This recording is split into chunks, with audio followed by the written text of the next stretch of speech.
Welcome everyone to the Blue Day podcast, and for Chelsea fans everywhere, every day is a blue day. I am your host, the man with a face for podcasting, Keith Lawrence. On today's show, we're going to be looking back on the recent game against Tottenham Hotspur, and if we get enough time, we will be discussing the midweek game against Rennes in the Champions League, and maybe actually talking about the Seville game coming up during the week. But to join me on this episode is my co-host, of course. He is the mouth of the south who's based up north. He is the man who loves a curry. It is your friend of mine. It's Warren. Warren, welcome to the show, my friend. How are you? I'm very well, thank you, Keith. How are you? I'm not too bad after the game today. I think there's some positives to take from it that we'll discuss obviously shortly. But yeah, good. How are you? I'm all good. Me heart's sort of got back to a normal beat. You know, I personally hate games like that. Give me either a dominant game whereby we're 3-0 up at half time and we're cruising. Well, yeah. Or just give me a game where... That's not the beauty of football, to do that every week. You play to win. Football's all about winning. I'm sorry, football's all about winning. I don't want full threes. And we try to win, but the reality of football is that sometimes to win, you have to not lose. Oh, of course, yes. But we play to win more so than Tottenham, but we'll get on to that. Yes. What we're going to do to start off today, Chelsea supporters, we're going to discuss the game before Tottenham in the Champions League against Rennes. And then for the main course, for the main event of the show, we will be talking about the game against our London rivals. So, Warren, let's go back a little bit and discuss the Rennes game.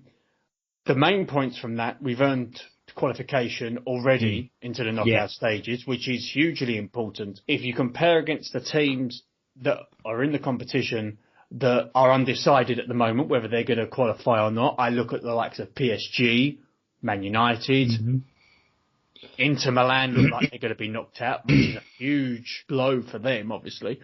But yeah, for us, fantastic. Yeah, it couldn't have gone better to have qualified after the 4 games. That's realistically as soon as you can possibly qualify, obviously. I think it was important to have qualified before the Seville game in case the result doesn't go our way there, and we didn't want to, have all our hopes on sort of like one game, even if it was against Krasnodar at home. I think it's good that we've obviously got it done early. It's a real signal of intent in Europe, and it means that we can potentially give players minutes that need minutes and rest players that need rested and stuff. But overall, I think it was a decent performance against Rennes. I think Rennes were probably slightly the better team. For anyone that signed onto the YouTube and caught the live stream, I did a live stream of it through our Blue Day podcast YouTube channel. And, we started off pretty well. Mason Mount was, brilliant in the middle. He was brilliant for the goal, the tenacity to win the ball back, and then to see the fairly easy ball to Werner and see the more difficult, but then to have the vision to see the more difficult ball to Callum Hudson-Odoi, and then to have the execution to play it in perfectly for him, and a lovely goal for Odoi as well.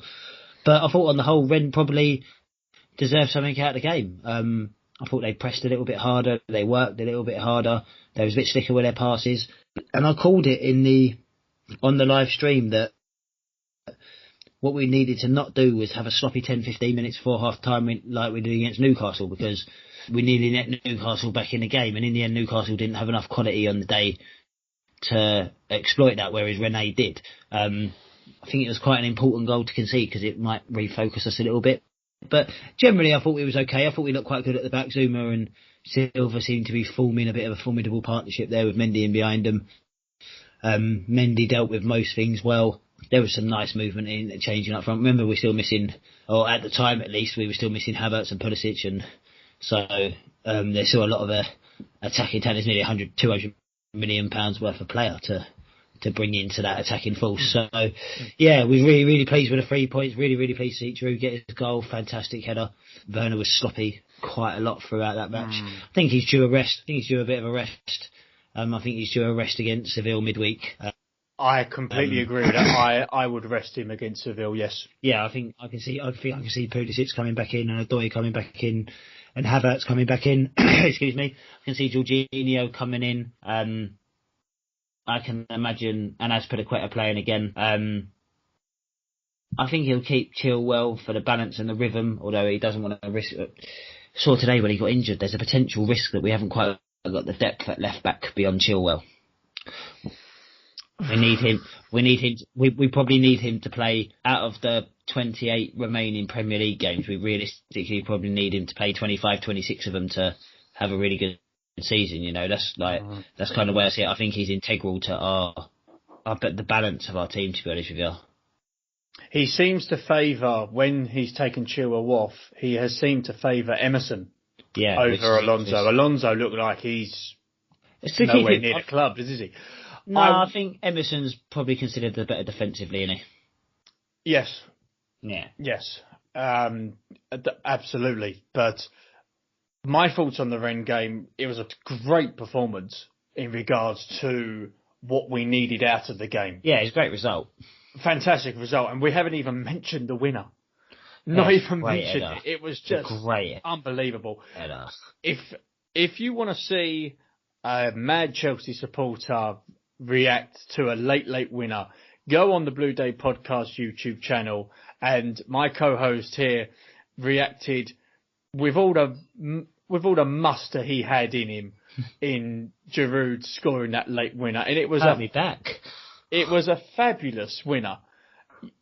Unfortunately for Rennes, it pretty much killed them, but for Frank, in his young managerial career, it's great to have that sort of away win. And it kept the momentum with the club as well, because I think that, by not losing today and getting a clean sheet and everything, it's kept the momentum going in that sense as well, and that continued on from the Rennes game. I felt that we started the first 10 minutes, we were slightly better, and then Tottenham found a way to dictate the pace of the game and to bring us onto them and then counter-attack. I think that we flooded the very, very central areas in the second half and stopped them from counter-attacking, and we was the much, much better team, sort of moving on to today, obviously. But the one thought excuse me, I've just had a bit of hot crumble in my mouth.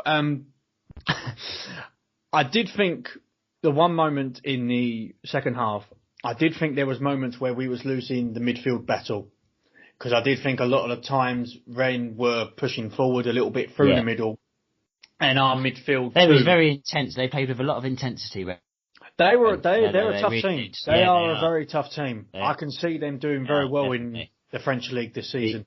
The Europa League. I can see them. I think if they get into the Europa League, I think they do very well in that competition. Yeah. Yes, I think they probably will as well, because I fancy them Krasnodar, and who knows, to possibly get a result out of Seville last day as well. If they've got a lot riding on it, and Seville haven't got so much, obviously, then I can see. Well, it all depends on midweek, doesn't it, against Seville? Yeah. Yes. Absolutely. Before we do touch bases with the Seville game, Warren, would you look at the Seville game as a case of we need to win it to get first place, or do you? Yeah. Because I'm a little bit half and half with it now.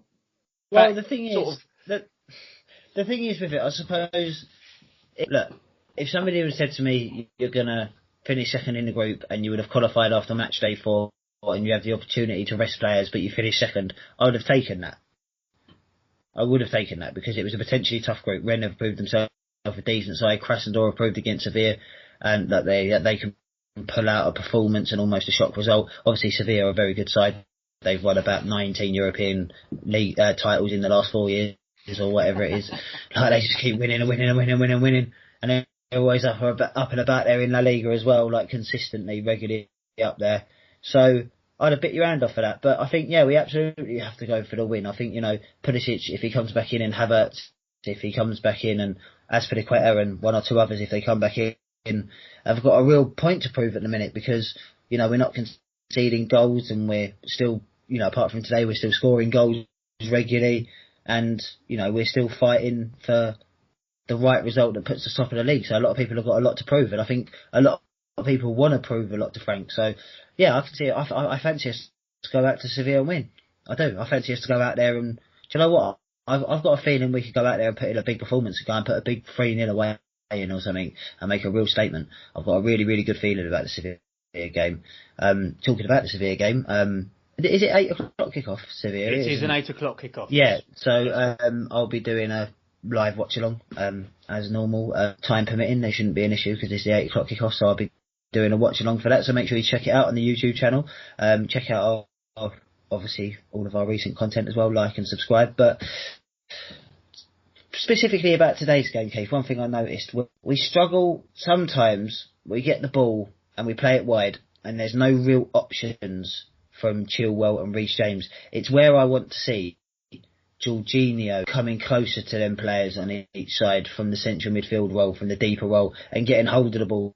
And just, do you know what? Against teams like Tottenham, Jose Mourinho, the most important tactic that he must control in a match to control the game tactically and strategically, the way that he wants to dictate it, is by dictating the pace of the game. Jorginho does that. He takes that away from the opposition. So, I mean, I'm a fanboy of Jorginho, you know I am, but I think that he has to. I think there's times that he has to be in the team, and I think today was one of them. I completely disagree. I don't think we missed Jorginho today. I think the main problem for us today was, I agree with you to an extent about James on one side and Chilwell on the other, and I have got these on my notes. And we will go through them. Every time they were putting the ball in the box, especially Reece James, the only player that was in the box was Tammy. Yeah. I would have wanted Werner on one side or Hakim on the other. Yeah. Obviously, that's not Hakim's game. Hakim's game is the inverted winger. Inside, yeah. Stays on one side, cuts side on the other. I thought it wasn't his best game today, Hakim. No, wasn't he got on the ball a lot. He was in the right places. He was on the ball a lot. He worked hard. I mean, the end product didn't quite work, but with a player like that, it's not always going to be perfect. That's the trouble. No. His chance, he should have done a lot better with his chance. And he's still finding his feet, I think. Yes. I think he's still trying to find his feet. But that was my main point, was the fact that we had a lot of the ball. Werner was unlucky with his offside goal. Yeah, he was fantastic effort. Great finish. Just fantastic. Just keeper had no chance. The flag hadn't gone up. No. The keeper had no chance. But Warren, your thoughts on the 11 before we sort of crack on in depth with it? You know, I'm pleased to see Tammy starting. People were calling for Giroud maybe to start. Obviously, it was good to see Pulisic and Havertz come back in and and make their appearances. Was a little bit surprised that Jorginho didn't start, and instead of Kovacic. Other than that, I think it was pretty much standard. It was pretty much what we expected. The back five is pretty settled now, from Mendy through the centre-backs to the full-backs, and when Azpilicueta comes in, it's no problem either. I think we're pretty happy with giving Mount the free role to go forward or back as he pleases. I don't think the front three linked especially brilliantly today, but I think that was a lot to do with how Tottenham stifled our attacks and stuff. Tottenham were very organised and very good defensively, so don't think necessarily you judge the front three on their performance today. Although, however, you will have to start judging their performances on, the big matches when nothing happens and everything's getting broken up. The reason we spent hundreds of millions of pounds on our attacking line is because we need them to create them moments and create them goals in games like today. So it's disappointing they didn't. However, I'm not at all disappointed with the result. I think it's a good result moving forward. And Jimmy Floyd Hasselbank said it before the game that if they draw this game and then win 5, 6, 7 games in a row, like after they drew with Man United and Sevilla, and they won 5, 6, 7 games in a row, then they'll look at this result as a good result. So I think that's the way to look at it moving forward. So all in all, I'm content and positive as always. Just want to briefly mention Hasselbank again. How nice is it to have an unbiased pundit on Sky? I will talk about Roy Keane. Roy Keane is at another level. Yeah. I've got no issues with Roy Keane. He says it like it is. Yes, he's Man United, but I can override that because he tells it like it is, and he doesn't give a fuck. But Hasselbank, he's not pandering to these players. At his full-time analysis, it was a case of Tammy should have done better. Yeah, he should have done better. He had 3 opportunities, and Hasselbank rightfully said, Tammy needs to be more ruthless. He needs to be more ruthless with his positioning. He needs to be more of a bully up top. Hasselbank's just described himself. I think it was difficult for him to do that today. He consistently had three players, like three big, physical, strong players in and around him throughout the whole match. I think I think it was difficult for him to impose himself physically today, because even though he is very, very strong, he's not like the biggest. But I said it in the stream today that them three chances that he had, or even the first two chances where he got glancing headers from the Reece James crosses, I called it that, Drogba would have scored them. And they were my words, that Drogba would have scored them. And that's not taking anything away from Tammy. I think Tammy's a fantastic player. I want him to be our first choice number 9 going forward. I think he'll just score goals and goals and goals. But there's a few little things he needs to add to his game in the coming months and coming years that, will make him stand out as a top striker rather than just a decent striker, I want him to be better than just good. I want them all to be better than just good. I want them all to be fantastic and world class. So, yeah. But so, it was a little bit disappointing, but the second half was really, really good. I think we really showed our intent to go and win the game. The amount of times that Zuma and Silva had the ball 20, 30 yards inside the Tottenham half is unreal. Having Zuma and Silva as a partnership definitely works. So having Silva next to Zuma, I said this earlier in the season. I was talking in regards to how Desai helped John Terry's progression as a defender. Now, I know Zuma's not a young pup anymore, but I do honestly believe we're starting to see the wheels turn a little bit where Silva is making Zuma a better defender. I think Mendy's making Zuma a better defender as well. Yes. I think Mendy's influence on that back four has made such a difference. Yes. Such a difference. Yeah. I'm not saying Mendy's the best goalkeeper in the Premier League, not by any stretch of imagination, because we haven't seen enough of him. No. But the seed has been planted, and it's just a case of how far it will grow. How far this structure, how far this back four can grow. Is it a championship winning back four? I don't see why not. I don't see why not. I've seen worse back fours. It looks like we're going to activate the clause to extend Silva's contract by another year as well. Yes. So he's already done enough to prove everything that he needs. Yes. With his fitness and his determination and his still obviously full commitment to being a professional footballer and stuff. Yeah, he's a class act. He does simple little things so brilliantly, and it's hard to even notice. So he's a top player, and everyone's learning around him. Absolutely. Absolutely. So, and also again, a clean sheet. A clean sheet against another one. Yes. So for those that feel that it's a disappointing result, you can take it one or two ways. I'm starting to look at it from more of the positive side. We didn't lose the game. We kept a clean sheet against a team that is now, whether we like it or not, has gone to the top of the league. Top of the league, yeah. We're still unbeaten. Yeah. Well, we lost against Liverpool, but yeah. Yeah, no, I meant in regards to this run we're on, because our current run, yeah. I think I am still a little bit downbeat to have got a draw. I was really, really hoping that we'd win today. I'm not downbeat, not like a negative way, but I am still a little bit sort of. I was so buzzing, and it's like it's almost like a come down now. It's sort of like how huge a win would have been. Warren, was good to see Pulisic and Havertz on the bench, and it was nice to see them come on. Pulisic needs to get rid of that beard to begin with. He looked, he looked different, didn't he? I don't know whether he looked like an extra from the Wolverine sort of franchise films, whether he was trying to maybe look at that, or whether he was going for you. I mean, I was going to say, he looks like me, doesn't he, really? He's good looking. No, but he tried to make himself busy when he came on. Havertz got on the ball quite a lot. A few opportunities that he could have got the ball wide, and he didn't. And I thought that was quite telling, because he realised that getting it wide to James and Chilwell when they wasn't in crossing positions wasn't working. So he tried to play through the middle a little bit more. The referee was awful, didn't let the game flow, gave loads of yellow cards, stopped any tackles. Well, no, I can't like, we'll mention it, but to be fair, I don't really like discussing the referees and the VAR too much, but he did kill the game off. He gave so many yellow cards. You know what it was? It was like he was scared of a Battle of the Bridge 2, So he just nipped it in the bud early and completely killed off. Every time a Spurs player went on the floor, free kick. And every time a Spurs player got touched, it was a free kick and a yellow card.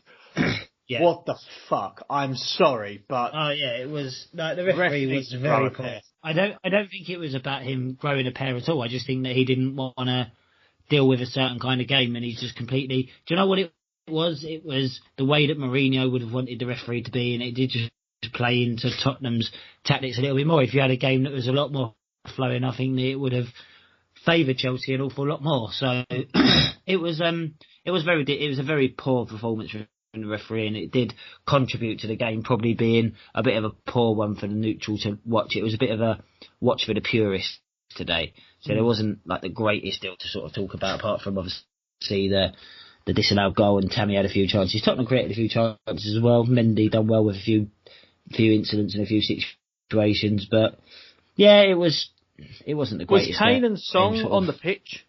Well, not in second half. Second half, I don't remember, apart from Kane trying to. Well, in fact, I tell you what, right? Harry Kane, right, who would genuinely go do his rough and tumble turnover to win a free kick if a butterfly flew past him. Even he, like somebody touched him in the second half, and even he didn't go down. Even Harry Kane didn't go down, but still got a free kick for it. And even Harry Kane didn't go down from it.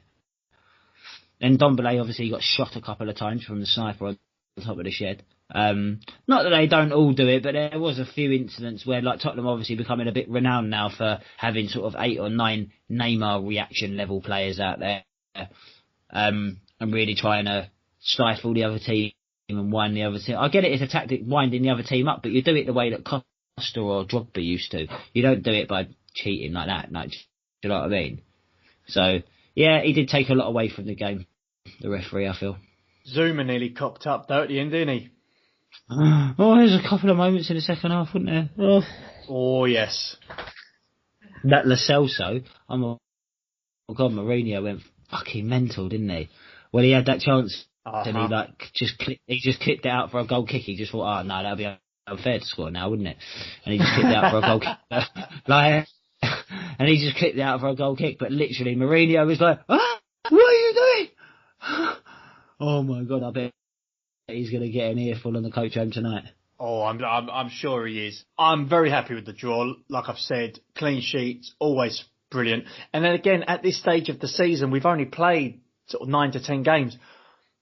Yeah. We didn't have to win this game to progress this season. Yeah, a win would have been perfect, but to get a point at this stage.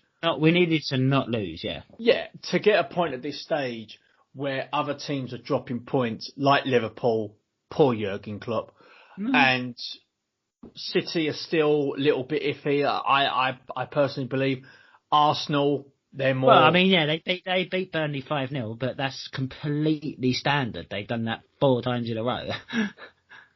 Yes. Man City's last 4 games at home against Burnley have finished 5-0, 5-0, 5-0, and 5-0.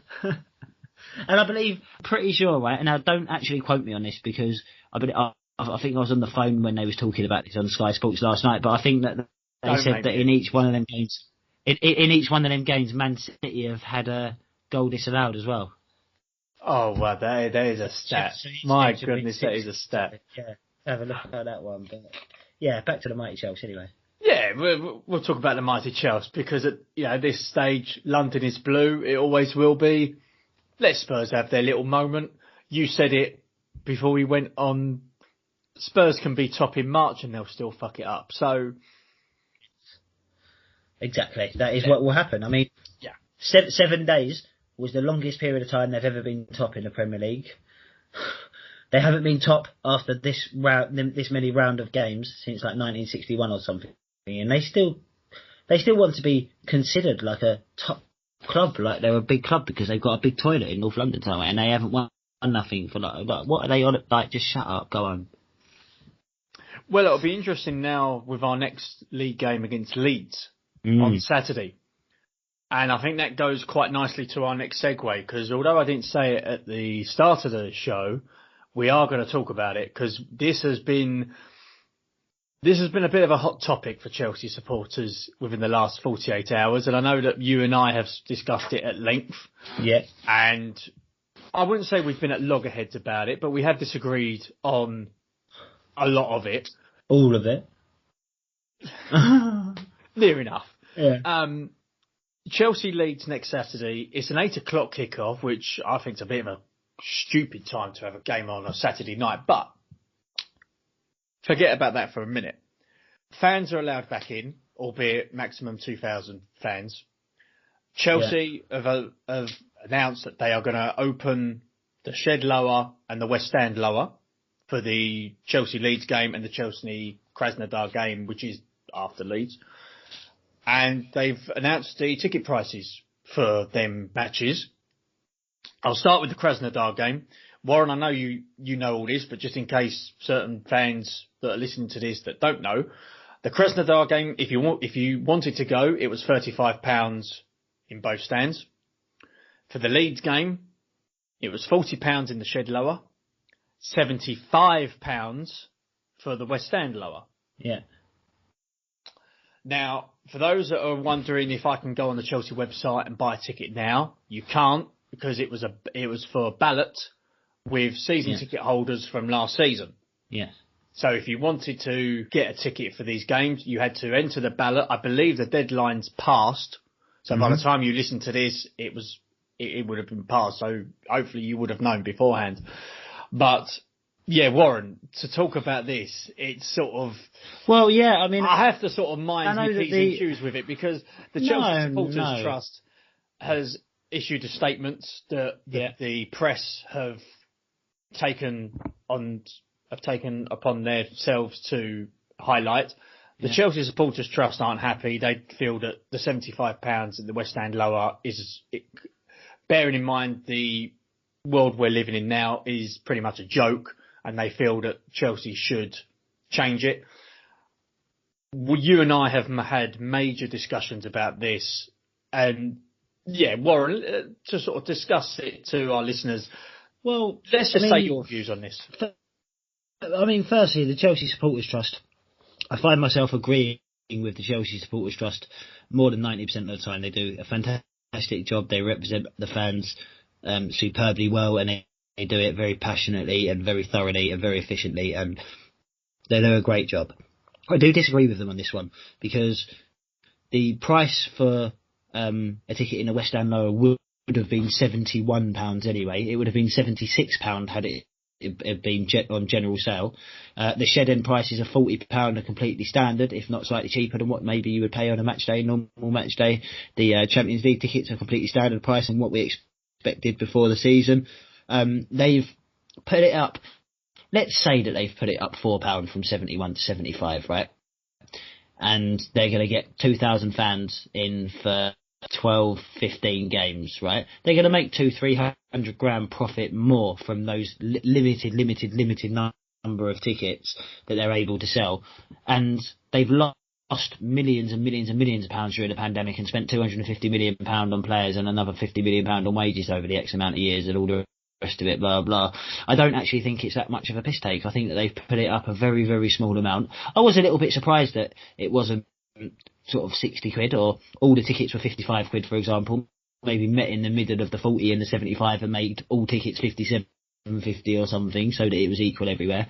Maybe they could have done something like that. But yeah, I didn't have a particular issue with it. I can understand the supporters club saying we was a little bit disappointed with, or I can understand fans of the club saying they was a bit disappointed that it was a couple of quid higher, but I felt that Chelsea fans should have understood that it was just a couple of quid, and the millions that they've lost and still managed to invest in the club and stuff. I don't think it's too much to ask, really. It's literally £4, and we don't put our ticket prices up regularly.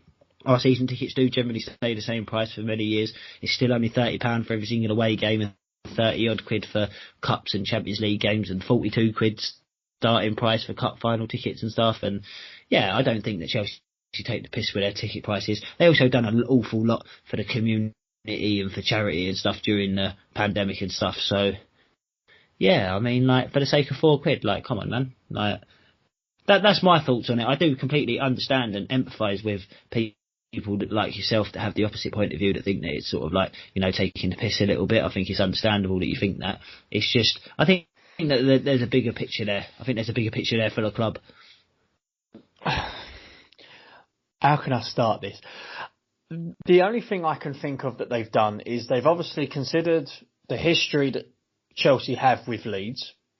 And I believe... I don't think that's a fact. I don't think that's a fact.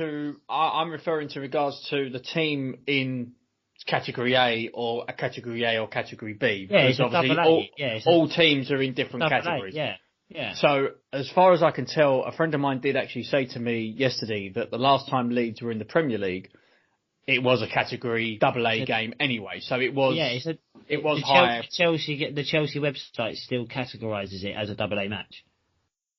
Yes. So in regards to that, that's the only way I can see how Chelsea have done that price of £75. Yeah. Because of the fact that they probably saw Leeds as a historical rival, and they put them in the AA category. It's in terms of viewer demand. Chelsea Leeds is considered a Category AA match because the viewer demand for it will be very, very high. That's all it's got to. That's all it's got to do with it. They shouldn't then price out fans who want to come back. So fans that could afford 71 can't afford 75. I think that's being unbelievably picky. There's a principle involved. There is a principle involved. Of course there is, because the club's lost millions. The club's lost millions. Yes, but then why should then the club fleece the fans for? Okay, yes, it's an extra £4. Fleecing is... Yes, it's an extra £4. Fleecing is charging... Fleecing and the principle is charging people £15 to watch a game on TV that you should be able to watch for fucking... as part of your normal subscription, right? Putting a price up. Bearing in mind, if them tickets go on general sale, which obviously they very, very, very, very rarely do for AA category. I know it's a bit of a rare circumstance, right? But if they go on general sale in the West Down Lower, they're £76. So technically, if you wanted to look at it like that, they're £1 cheaper. I don't think that there's an argument to be made that Chelsea are fleecing their fans and taking the piss out of their fans. It's not like West Ham and Arsenal and what they all do and all the rest of it, pricing people out of games. And there's other clubs that haven't even got the away day scheme. They charge 50, 60 quid for away tickets and stuff like that. Do you know what I mean? I'm pretty sure Leeds actually do that. So I don't feel hard done by. This is one small incident, and I think if you look at the big picture of what Chelsea do for their fans as a club, I don't think we've got anything to complain about.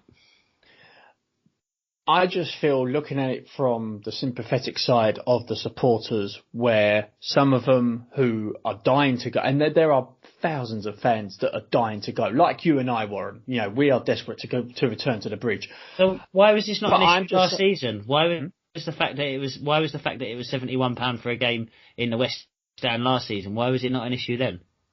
Because there was no pandemic. There wasn't people dying. There weren't people losing their jobs at a huge rate. There wasn't so much uncertainty in the world. People want to go to football. You're not allowed to drink alcohol, so that's saving you money. So if you can afford £71, you can afford £75 by not drinking 1 pint. Chelsea are not going to make any money off these fans in the ground. You've got to understand, right? The Chelsea have got to open their ground and pay hundreds of thousands of pounds for security and security measures and this and the lights and the electricity and everything in the undersoil heating and the coaches and the managers and the players and everything. They've got to pay all this money. They've got to let people into the ground for essentially the same price as they did before. Only now they're not allowed to spend loads of money on alcohol. They're probably not allowed to open the mega store, or only allowed a couple of people in there. On a match day, Chelsea would make millions of pounds potentially. Now they're going to be losing potentially all of that money every single match day, and yet we put the price up £4 and people complain about it. I do emphasise with the people. I emphasise with the fact that it's 70 something pound, not the fact that it's gone up £4. I emphasise the fact that people are priced out of the game because the tickets are 70 something pound, not because it's gone up £4 since the pandemic. That would be my issue with it. But talking specifically about it technically going down £1, and I will keep referring back to that point, the fact that it's technically gone down by £1 in certain instances, I don't see the issue, and I have no issue with the way that Chelsea have handled the situation at all. I would have paid the £75 if I would have been lucky enough to get a ticket in a ballot, which I wasn't. Oh, you did try. Oh yeah, of course. You did try. That ticket would have been worth thousands. No, I'm joking. Absolutely, I tried. I would have gone. Absolutely, yeah. I can see where the Supporters Trust are coming from. I am a member of the Supporters Trust. I'm proud to be a member of the Supporters Trust. I feel what they do for the Chelsea supporters is fantastic. Yeah. And I'm sorry, Warren. I am with them on this one. I do feel that at this rate, at this stage, because you can't tell me that the £4 is keeping people away from games. You can't tell me that. It's not. You can't tell me that you can't tell me that it's not justified, given them the amount of money that Chelsea have lost. You can't actually give me a justifiable reason as to why you're against it going up £4. No, not. And the Chelsea Supporters Trust as well. I suppose I'm talking to everybody that has this opinion. From a club's point, I can understand the 75, because normally West Stand is expensive anyway. I've sat in the West Stand upper and I've spent £78. Yeah. Chelsea Sunderland, last game of the season in 2017, and I would have paid that all day long because I saw my team lift the Premier League. For me, so you say that it's disgusting that people are priced out of the game, and yet you're the person paying the prices which keep it at that price. No. Because, that's a fair comment. No, because I am paying what Chelsea. Listen, at the end of the day, the Chelsea ticket prices are going to be high anyway. It's West London. They're going to be expensive. We're at the top. We're near the top of the Premier League. They're obviously targeting not just us diehard supporters. They are obviously targeting a certain clientele, tourists, neutral people that have got the spare money, so they can go to watch a musical on Saturday, watch Chelsea on Sunday. They are targeting them sort of clientele. But back on the tickets, yes, I would pay 75, 78 quid, but that's because it's me. But the problem is, I'm not the one who's a season ticket holder that has gone for the tickets, who possibly have been furloughed. Possibly my wife's been furloughed, or my wife has had issues with COVID or whatever, or a family member's been issued with COVID. You haven't been to a football match since March, or just be more specific. You haven't been to a Chelsea game since March. Last Chelsea game, it was Chelsea versus Everton, where I went to. You're dying to go. You need that release to go to a football match because you've had your wife next to you or your partner or whoever by your side since March. You've not been able to go out anywhere. You go to football for a release. You have the opportunity to go to football, albeit you've got to wear a mask. You can't drink, as you say. You can't chant. You can't do this. You can't do that. I think Chelsea, you said it anyway, Chelsea don't need the money. Yes, they've lost a lot of money, but they don't necessarily need the money. Do. Well, no, they absolutely do. Hang on, let me just finish my point. Let me just finish my point.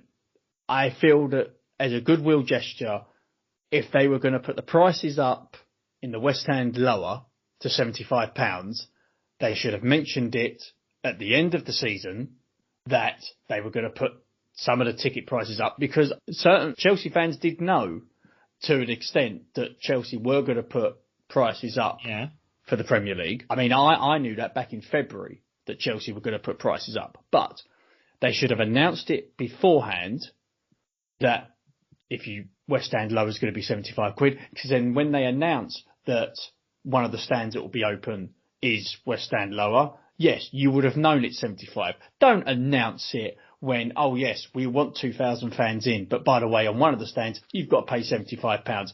For me, that's a bit of a piss take, where considering the fact that with certain people that might look at it and go, they want to go in the shed. Hang on. Some people would want to rather, obviously some people looking at it from financially would rather go in the shed. If they then get told, no, but you can go in the West Stand lower, they've got 75 quid. Bearing in mind as well, if you're a person on furlough, Christmas is coming up. So with that £75, what are you going to do? Are you going to think about, okay, am I going to put myself that's first? Just the way that is. That's just the way that it is, because only 2,000 fans can get in the stadium, right? Chelsea absolutely need the money. There's no way that you can turn a profit and keep your club turning over with absolutely no match day funds coming in whatsoever. They've put the price up £4. All this stuff about maybe your wife's had COVID and you've been furloughed and blah blah and all the rest of it. If you've got 71 quid, you've got 75 quid. It's the biggest load of bollocks that I've ever fucking heard. People moaning about it. Maybe I can understand people moaning that it's 70 something quid. Like I said, if somebody says to me it's a problem that it's 70, 71, 72, 70, it doesn't matter what it is. It's an issue that it's 60. It's an issue that it's 50. I can understand people saying that that's too much, but people saying that Chelsea have put the tickets up £4 and some people knew about it in February, blah blah. How can they make an announcement about ticket prices when they don't know who's going to be let back in the stadium? Why are they going to do that. Businesses don't do that. That's not just the way that the world works. Goodwill gestures. Chelsea have spent millions of pounds giving out their hotel to NHS staff and giving money to the local community and dedicating time and money and all sorts of merchandise and products and things that have helped the local community. Goodwill gestures. Chelsea have give something done to enough. The fans. They put it up £4. The fans that haven't been to the stadium since March. Give something back to them. And they're selling the tickets at the price that they was going to be. They haven't actually put them up. This is my point. They haven't actually put them up. They've actually gone down.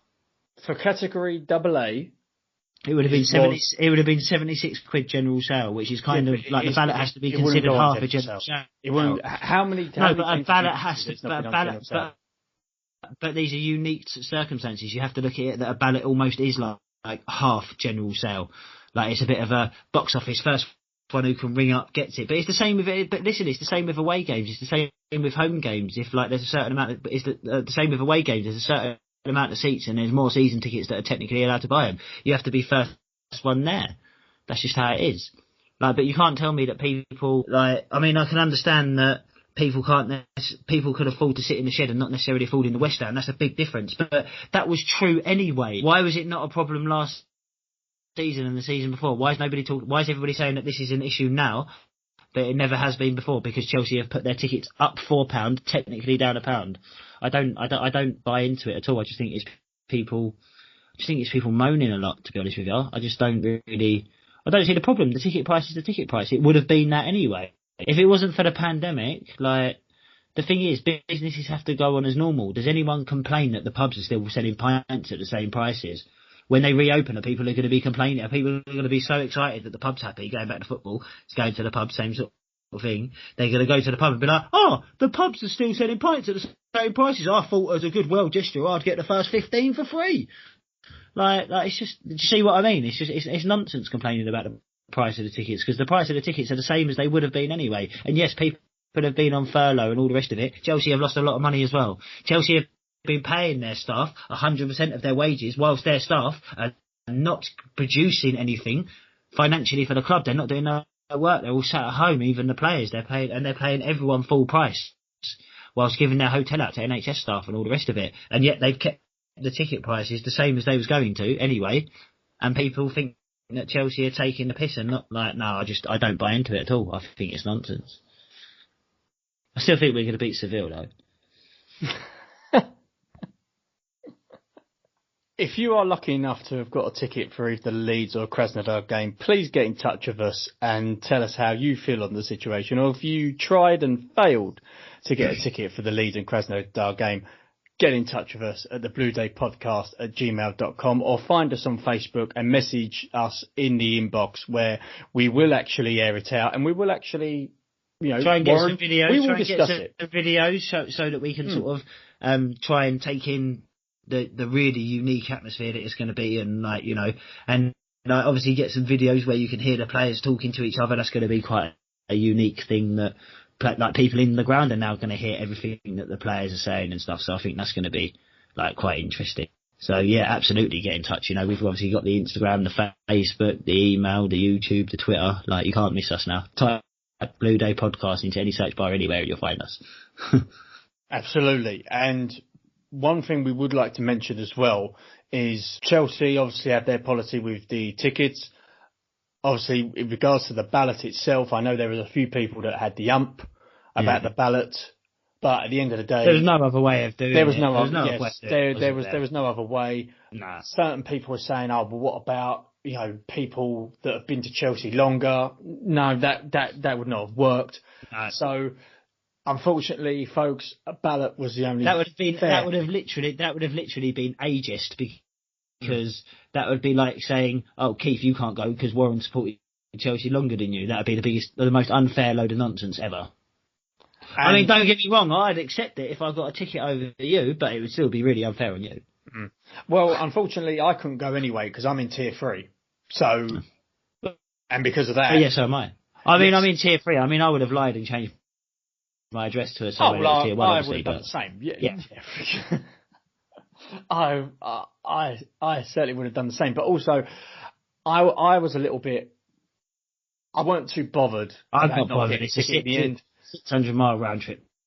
Well, I wasn't particularly bothered about not going because at the end of the day, yes, there's only maybe going to be 2,000 fans in there, but it just, in my eyes, it would not have been the same. I might try and parachute in. That'd be a good laugh. But yeah, no, I'm still looking forward to the Leeds game. I'm still looking forward to all our games. We will like to go on a good run now. Yes, we will review the matches. Excuse me. We will review the matches as always. Mm-hmm. And the fact they're on telly all month, happy days. Warren, we're near the end of the show finally, so we can finally get our breath back from having the argument. But we just want to sort of touch on a few brief, small little points. Sean Wright-Phillips has been announced. Yes. On Friday, that he is our next guest on the Blue Day podcast. We have had some feedback on that, and thank you for those that have sent in their feedback. Thank you for those who have acknowledged us on their social media platforms that Sean Wright-Phillips is coming on as a guest. I'm excited with this. I feel that he has got a story to tell amongst his Chelsea career. There are things that did happen, many good memories that happened while he was a Chelsea player. So I'm excited for that. That show will be out in December. But also, if you're listening to this for the first time and was not aware, we also interviewed the legend that is Ron Chopper Harris. And if you would like to hear that interview, please find it on YouTube. It is on there. Please find it on iTunes as well. So subscribe to us through them platforms. Find it. And we are hoping in the new year, in 2021, where hopefully Chelsea fans, more than 2,000 fans, can go back to the stadium. We will hopefully have more guests coming on the show. Warren, I know there's a few seeds that have been planted a little bit with certain people that I've mentioned to you about. And well, I think we're not going to say too much at the moment. No, but I think that's underplaying it. I think we're quite excited by it. It's fair to say that, you know, there's certain talks with certain ex-people associated with the club who are, you know, needless to say, quite famous people that I think everybody will know, and they're in advanced talks. You know, it seems like we will be able. It very, very much seems like our little precedence of a good little run of guests coming on the show in quite a short period of time is going to continue into early next year. So yeah, very, very excited about that, and keep checking the YouTube and subscribe to it so you get the alert so that you can see the exclusive announcements as they happen. And you will be doing the Chelsea-Seville watch-along as well? Yes, very, very likely. To all intents and purposes, that is the plan, yeah, absolutely.